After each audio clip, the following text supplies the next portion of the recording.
Welcome to Fireside Giants, a featured podcast by Empire Sports Media. I'm your host, Alexander Wilson, and my co-host, Mike Irapino. And today we have the entertainer on the line again. Anthony is unable to attend. He's going down in Florida, where hopefully DeAndre Baker is not hanging out today. And we're here. Hopefully DeAndre Baker is, apparently he's still at large. And that's kind of what we want to dive into right off the bat. The guy hasn't even turned himself in yet. We all know what's happened already. He was accused of armed robbery with Quinton Dunbar of the Redskins, and Baker's the one that was holding the semi-automatic handgun. And I want to get more into that, but I just want to see how you guys are doing first before I lose my mind. Yeah, no, thank you again for having me on, man. Looking forward to, well, not really looking forward to it, but looking forward to, I guess, getting it off our chest and venting. We know what you mean. Yeah. It's just another episode of the New York Giants. There's always something, drama. I was saying before we went live, it's like there's always something to talk about with this team, and it's usually never good. And, there's a guy that, I'm going to say innocent till proven guilty, but let's put it this way. The things that are coming out, they're not encouraging. Let's put it that way. There was even a report that came out that said that he asked the guy to shoot somebody, and had they shot him, he'd be facing life in prison. And That's a death penalty in Florida. They have to consider the death penalty. Instructing someone to shoot somebody, man. That's crazy. The fact that they have witnesses saying, of him saying that, if they convict him for that's I don't know what that is. I don't know what the law is for, revolving around that scenario, but I imagine that's jail time. Probably quite a while. He's drinking prison wine for the rest of his life. And the most insane part about this is the two athletes. DeAndre Baker got $9 million guaranteed. Now, who knows what he did with his money? But supposedly it was $70,000. Yeah, gambled. Yeah, $70,000 of debt, which I'm going to say half of it, which was his. So he risked his life when he's worth $10 million on a $35,000 bet. Like, what are you doing? That's what didn't make sense to me. Like, you have the money. Like, why are you going to these lengths to, possibly end your career and put yourself in prison? Like, it just made no sense to me. Yeah. Isn't it pretty easy to get a gun in Florida too? Yeah, the times I've been to Florida, they sell them in pretty much every store. You go to a 7-Eleven, you can buy a gun pretty much. You also buy an alligator. Yeah. So, you can buy guns and alligators at the 7-Eleven in Florida. And he had one illegally, I assume. I don't know that for a fact. But he pulled it on. So here's the breakdown of what we know so far. TMZ reported that Baker had previously lost $70,000 in gambling the week before. He then went to this party, got pissed off at the person he was gambling with or whatever he was doing, flipped the table, pulled a semi-automatic weapon on the guy, and then he instructed a guy, his friend, I guess, that was wearing a red mask. Somebody walks into the party, he says to the guy, shoot that person. So he luckily doesn't shoot that person, otherwise Baker's on the death penalty. He's on death row, right? So we're avoiding that, but we already have to say the Giants have to deal with this very carefully.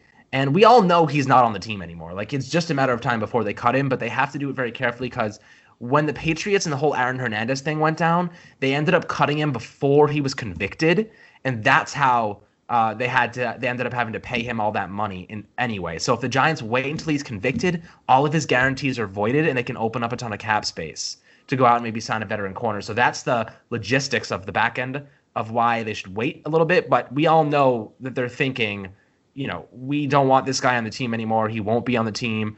But we also don't want to give him all of this guaranteed money. So just don't get it confused if you see his name on the roster. They just don't want to give a person who just robbed a party $9 million or whatever it might be. Isn't Justin Blackmon still on the Jaguars roster and he hasn't played since 2014? Like, I guess these things happen, right? Yeah. Wow, I didn't know that. I heard something about that. I don't know. It could have been last year, but there was a time where he was on that roster for a lot longer than he should have been. And I'm sure it's probably not the same exact thing. I think the guy had a few DUIs and whatnot. It didn't go to this extent, but I guess, they have to wait for Baker to be convicted. That's the smartest thing to do. You don't want to get yourself locked into paying the guy and have him not even be on the field for you. So that would make no sense to me. Yeah. And then the other thing is, if we wait, are we going to have the ability to sign somebody if we elect to go through free agency? And I'm sure they could take the route of, Sam Beal or whoever. I'm sure we'll talk a little bit about that, whoever's going to take his spot. But if they want to bring in somebody through free agency, if they wait, is that guy going to get signed? The guy I was looking at was Brandon Carr. He's got former ties to Jason Garrett. And obviously our DB's coach. I think he coached them there as well with the Dallas Cowboys. Yeah. But could be a good stopgap guy for a year. Some guy with experience that could come in. He's durable. But I don't know if they'll be able to do that if they got to wait this out for who knows how long this is going to take. Brandon Carr is very durable, by the way. I don't think he hasn't missed a game in like 12 years or some crazy stat like that. That's awesome. Yeah. I like that. I like that. I like the concept of going out and signing a free agent veteran just to bring in to help these younger guys, because behind Baker, it's Julian Love, it's, Corey Ballantyne, Sam Beal. A lot of these guys don't have much experience. So a free agent makes sense, but I just want to get something off my chest before we dive into these guys. How stupid do you have to be to go to a party where everyone sees your face? And he has an excuse to wear a mask right now is the best part about it. You can go and rob somebody and they're literally asking you to hide your face with wearing a mask for coronavirus. So not only did he not wear a mask and kind of just avoided those guidelines, everybody knew who he was and saw him. And he was with another NFL player, and he whips out a gun, threatens to shoot people, takes their stuff when, like you guys just said, he's guaranteed money already, and then drives off in his Lamborghini. There's no room on the Giants for absolute idiots anymore. I am done with the Giants bringing on these they keep saying we're going to bring in high character guys and people that are disciplined and going to help the team. And then they have guys committing armed robberies, We just got our left tackle. We have Daniel Jones going into year 2. Saquon Barkley coming back from injury. And I'm pretty excited. And then this happens. I don't understand, what are the football gods? What have we done?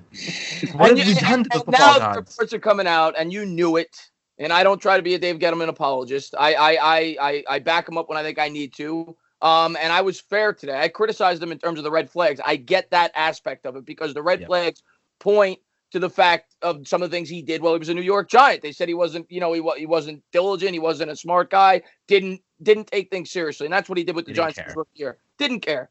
But I don't understand. I go over Twitter. I'm listening to the radio. I see the article by Serby on the New York Post. People are essentially saying that how could Dave Gettleman anticipate this? How could anybody anticipate this? It's not like this guy had a criminal record. Tyreek Hill, maybe. Tyreek Hill had something he did in college, right? With the pregnant girlfriend, whatever it was. Maybe you could criticize for that, but even he didn't get fired. People going after Dave Gettleman for this. It makes no sense to me that you could throw Dave Gettleman in here. This should the story here should be DeAndre Baker let his teammates down. But because the Giants are bad and it's a story and people know that the media loves to rag on Dave Gettleman because the fans love to hear it, and that is what it's becoming. And I don't think it's fair.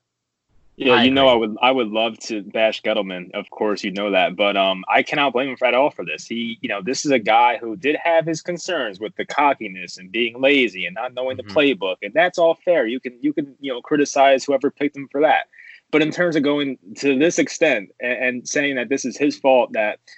Picking a guy that, how could anyone predict that he was going to go to a party and starting to shoot somebody and all this stuff? You cannot predict that stuff. So to blame whatever GM it is, I don't care if it's Dave Gettleman or even Bill Belichick, you cannot blame these people. I mean, this is a personal decision here. And I think you're right. He let his teammates down. That should be the main story here. Yeah. And are people blaming Bill Belichick for Aaron Hernandez actually killing somebody? No. Yeah. He actually killed multiple people. Yeah. And he's not being blamed for it. What about Ray Rice with Ozzie Newsome? Ozzie Newsome is known as one of the best GMs in football. And I'm not comparing Dave Gettleman with him in terms of being a GM, but Ozzie Newsome, he had a guy that did what Ray Rice did. People weren't like, why did you draft Ray Rice? And there's a video of Ray Rice dragging his girlfriend by her hair out of an elevator and punching her in the face.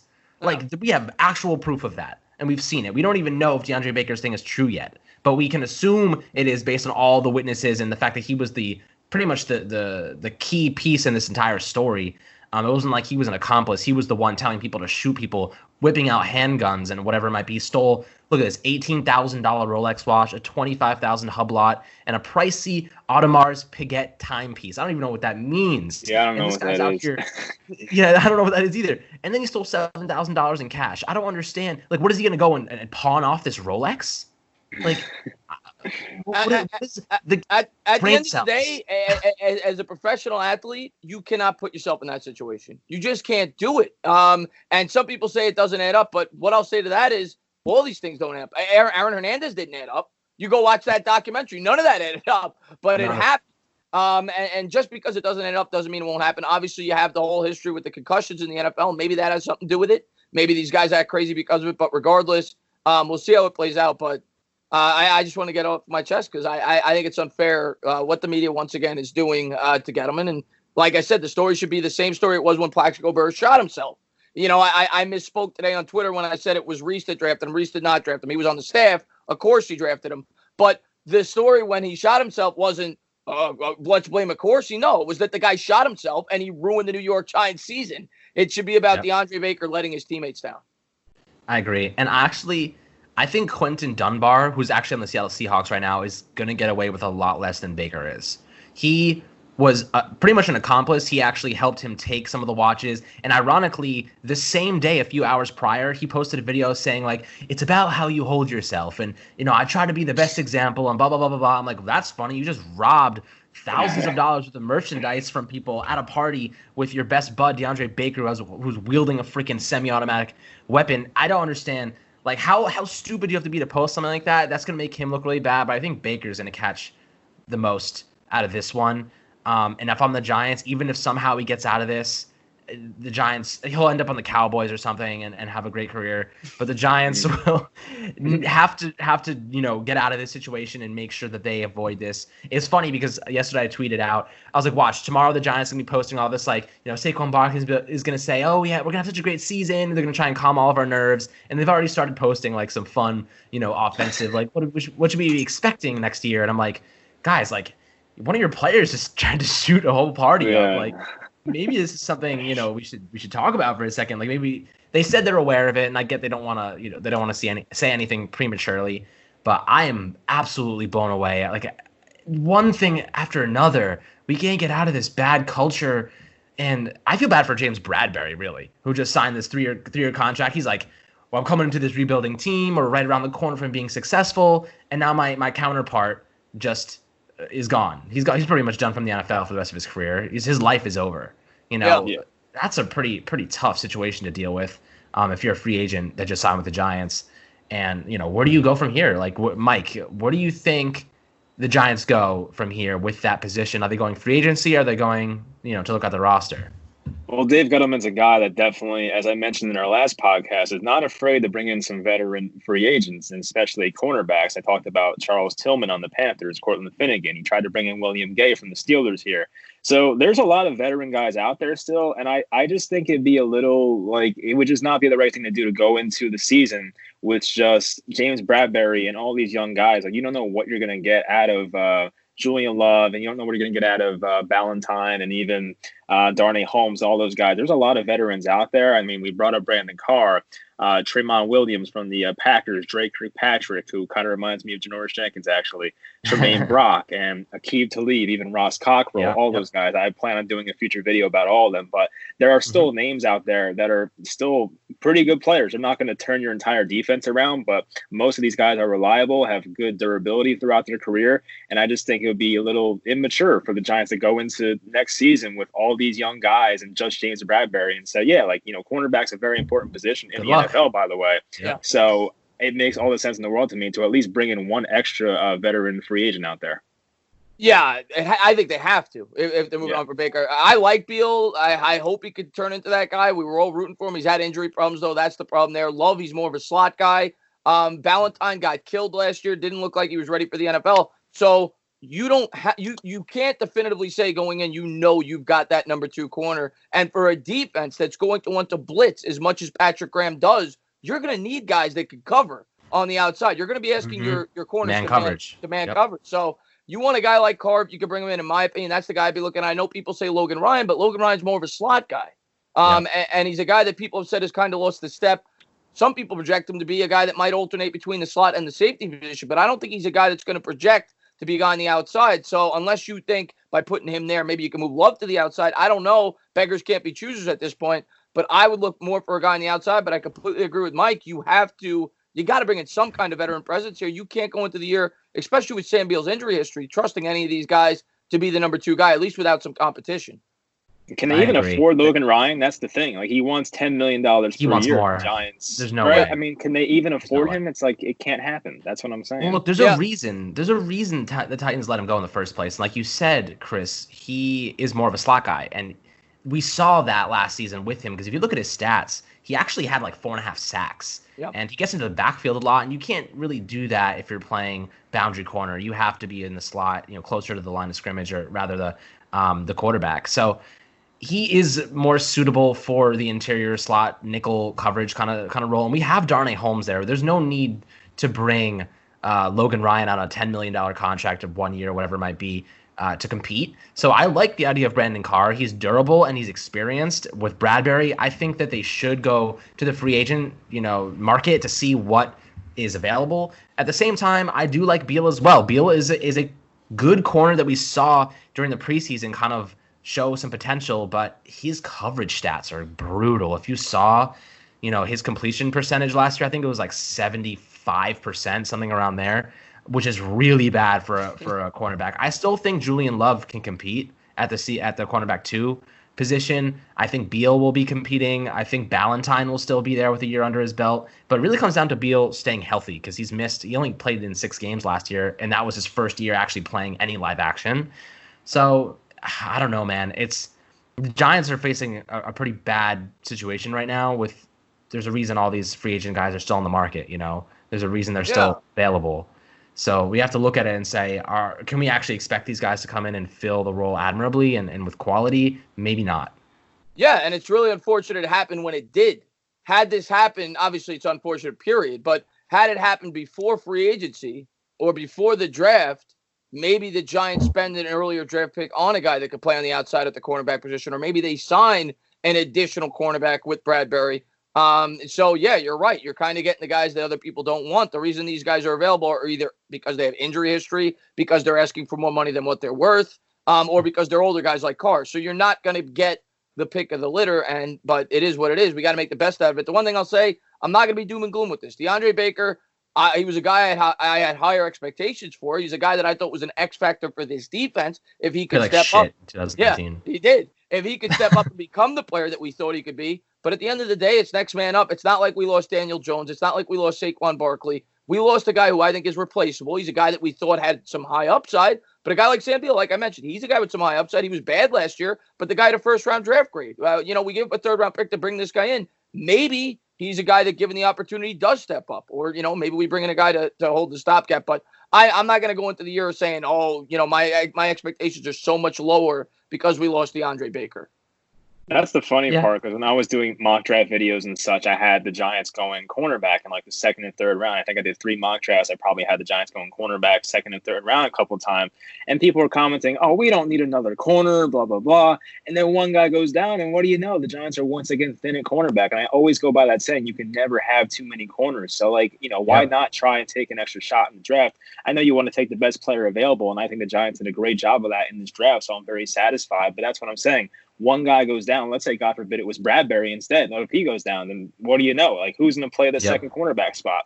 I think Sam Beal I'm iffy on him. He had one good game last year against the Dolphins. I think he had a safety in that game, a couple pass deflections and stuff like that. But overall, he was inconsistent for sure. So I don't know if I can trust him based off his play and his durability. The guy has missed so many games in his NFL career so far that he should have been in. And I don't know if I can trust that as a cornerback too heading into the season.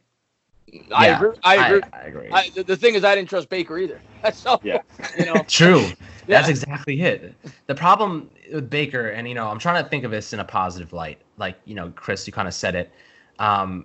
Reflecting back on Baker's mentality and his actual personality, there were a few reports that came out last year that were very, very concerning. Well, one of them obviously being that he was sleeping in meetings. I don't know how you get away with that in the NFL.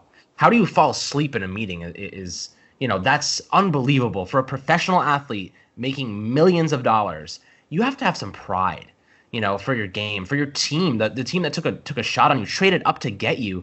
Unbelievable just right off the bat. And I also saw another report saying that players on defense were getting fed up with him. And actually, opposing offensive players were noticing they were like, okay, something's wrong with this guy. Yeah. Like he was acting super arrogant. He just wasn't good. I don't think he was going to be a good player in the locker room for the long term anyway. This could be a blessing in disguise, just in the sense that he's off the team and we can really start getting this culture thing in order, because he did not fit that high character cultural thing that this Dave Gettleman regimen has been talking about for years now.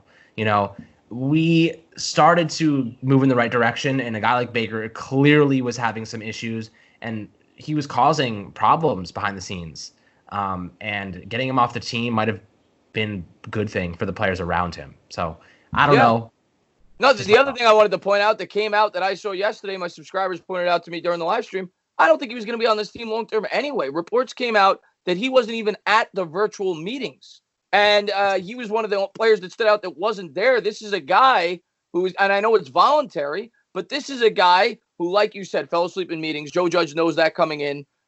He didn't know the playbook. And now you're not going to show up to the virtual meetings when all the other players are trying to put their best foot forward. You're right. I was trying to be optimistic with Baker, and I thought I still think he could have been successful. But you hear reports like that. Do you really think Joe Judge was going to put up with him much longer with him not showing up to virtual meetings, him not putting his best foot forward after what he did last year? So it's very possible this kid wasn't going to be in the long-term plans anyway. Yeah, he was heading into that Eli Apple direction for sure. I mean, I still think, as you said, I had high hopes for him. Yeah, besides that, but I had high hopes for him next year. He did have his problems, of course, but I really think if he played a full 16-game season, then he could have obviously been much better in his second year. But what sucks is looking back on it, the Giants now wasted a 37th pick, a 132nd overall, and 142 overall just for this guy. And now you're losing this draft capital. And at the time, I did not blame the Giants too much for making that draft pick. I was excited about it. I saw this guy as a player that plays a very important position and had a ton of upside. So I was excited about it. Unfortunately, sometimes it does not work out. Yeah, I mean, like you could look at a lot of teams where it doesn't work out and then get them to roll the dice and didn't work out. Yeah, I'm looking at some of these quotes, from the article about Baker right now, and it just gets worse every time I look at it. They said they even went as far. Okay, so he's already stupid enough, right, to actually show his face and go and pull out a gun on somebody at a party with multiple people. But he was smart enough to strategically position the 3 getaway cars. All right. Like, at least this guy must have 4 total brain cells. And all of them are like telling him to do different things. I don't understand. And the source to TMZ says, expedite an immediate departure. It sounds like the guy's got a God complex. Sounds like the guy's playing way too much GTA, but it sounds a lot like Aaron Hernandez. It sounds a lot like Aaron All Hernandez. he needs is a helicopter. Yeah. So this guy seems like he was going to be a disaster. And hopefully, I don't want to say the guy's guilty before we hear all the facts that come out, but it's trending that way. Let's put it that way, that he was at least involved in something he shouldn't have been. I heard people saying like, "Oh, this is fake news" last night. I'm like, how do we know this is fake news? There's enough witnesses and stuff that are pointing this stuff out. Like, I mean, some of it could be a little, blown out of proportion, but from what we've seen so far, at least, and especially even from the TMZ article, it is not trending in the right direction for sure. But of course, I hope, for his life and his sake that it's not as bad. But I think his future in New York, at least, it looks finished to me. Yeah, there's one major thing that stood out to me that's like, this is probably true, is that the actual police department from the area posted about it on Twitter. That was like, they had the audacity to tag the Giants in it too, which is my favorite part of the whole thing. They were like, the Giants need to know what's going on and we're going to get some clout from this. So they posted, tag the Giants and the Seahawks in it. That, that's probably how they found out. But my favorite part is like the Giants, like we've been in contact with Baker, yet this guy is still at large and hasn't turned himself in yet. I find that kind of fun too. That's the thing. He hasn't turned himself in, and I somebody told me I didn't read this, so maybe this isn't accurate. Somebody told me that the police actually called him and he hung up. I don't know if that's accurate, but I don't know. Yeah, he hasn't turned himself in though. Period, and that doesn't look good. Let's put it that way. Maybe that's not the case. Maybe he'll be proven innocent, but it doesn't look good. He's probably crapping his pants right now. Oh yeah. Yeah, I'd be. Him and I all wonder if 4 he brain cells are realizes. bursting.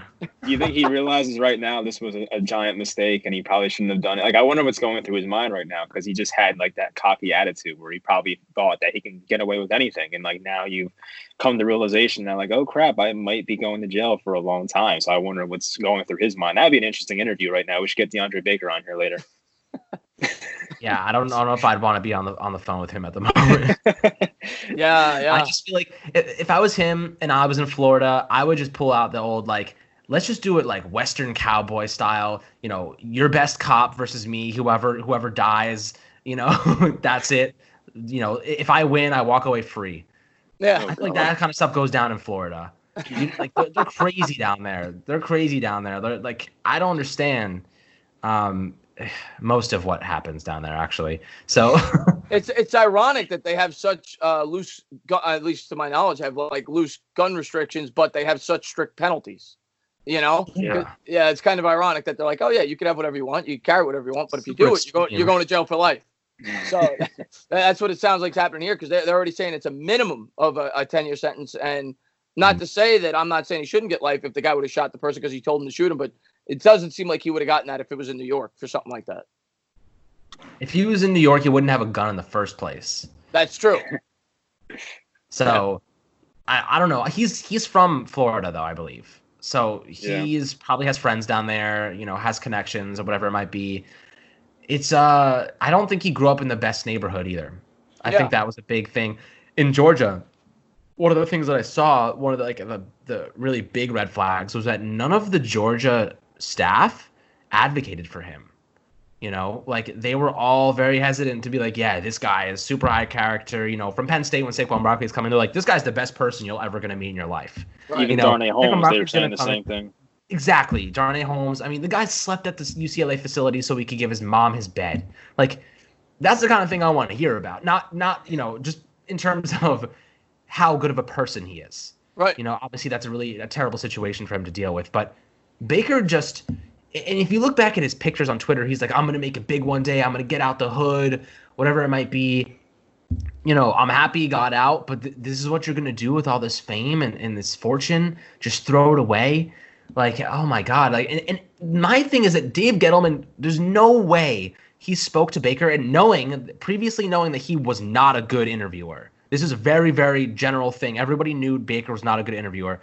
Dave Gettleman, like, met this guy and was like, this guy is a high character guy that should be on the Giants. That's my biggest concern. Obviously, you cannot predict this type of thing is going to happen, and you shouldn't expect it to happen. But with all the reports that were coming out previous to his drafting, it's a little concerning they even took a shot on him and even moved up in the draft to get him with, wasn't Greedy Williams picked after him? He was the first corner selected. And Byron Murphy, too. Yeah, Byron Murphy, yeah.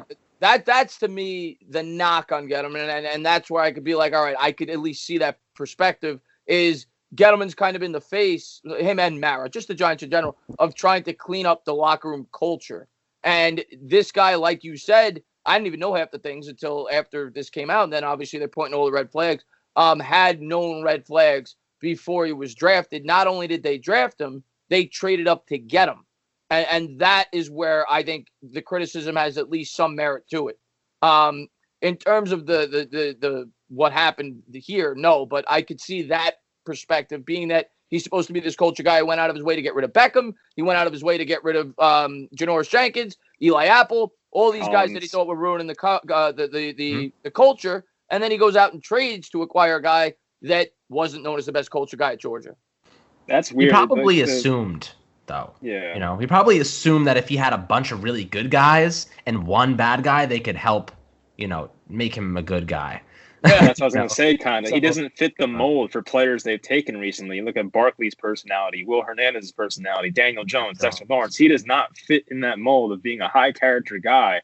So seeing that DeAndre Baker pick happen was kind of surprising in a way, because he didn't really fit the mold of character that the Giants are going after lately. But as I said, like, I wanted to take that shot because of the upside. But then again, it was a first-round pick. So we look back on it now and say that's definitely a big mistake. Yeah. Absolutely. It's really easy to look back in hindsight and point out all these things. We all had such high hopes for him. And it's really upsetting, looking at him the past few weeks. I've been posting a lot of stuff on the secondary, and he has so much potential. He had so much potential. I got to make sure I say that now. It's really disappointing, and as a Giants fan, it seems like every bad thing possible happens to this team, from Ben McAdoo to Pat Shurmur to, Dave Gettleman trying to turn the culture around. And that was the main reason I believe John Mara hired Gettleman, was because he wanted to change the culture, and Gettleman promised him he would do that. I think Mara's kind of mad at Gettleman right now behind the scenes. I don't think it's his fault, but I do think that when you're drafting players and you're spending this much time evaluating players, someone has to be responsible for the type of people you're bringing into an organization. So I think there are going to be some behind the scenes things going on. However, what a freaking time for Joe Judge to start as a head coach. Can we talk about that for a second? Oh, this my guy Definitely has been given the worst possible start in modern day history for a head coach. Aside from the Baker shit, this guy started off in a global pandemic, not able to even evaluate draft prospects properly, right? So he couldn't even identify these players and talk to them in person, which is how, he seems to be very, very detailed in that way. He was talking the other day about just seeing how people are, acting in their Zoom calls, like 1v1 Zoom calls, and what their background looks like if they're texting while he's talking to them. Imagine what he's looking at in person.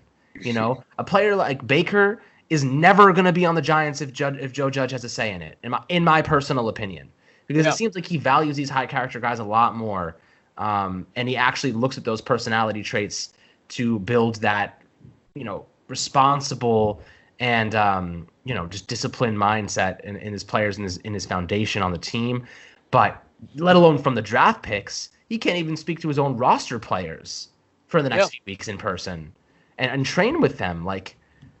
Now this, how do you think he emerges I think he's going to actually thrive and emerge from this. Is going to make him look fantastic. I how hope do you guys so. see him? Yeah, I hope so. But you're absolutely right. You could have not. Just think about everything. You've got a really young team. You brought in a completely new coaching staff. They left on 3 guys from the previous coaching staff. I think the wide receivers coach, the special teams coach. Outside of that, none of these guys have experience coaching these players. It's completely new offensive and defensive schematic fit. On top of that, you're playing the top 10 defenses in football your first 4 games. Now he's got to deal with this.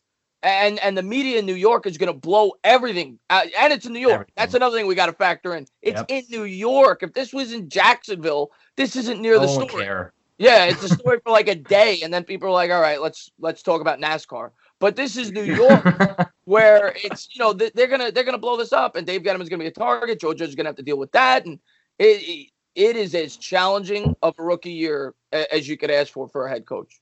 The stars are aligning, though, for him to be coach of the year. If the Giants make the playoffs somehow, based off the pandemic and his former first-round pick going to prison, maybe. If the Giants somehow make out of this in a good way, Joe Judge can definitely win coach of the year, so that's a positive.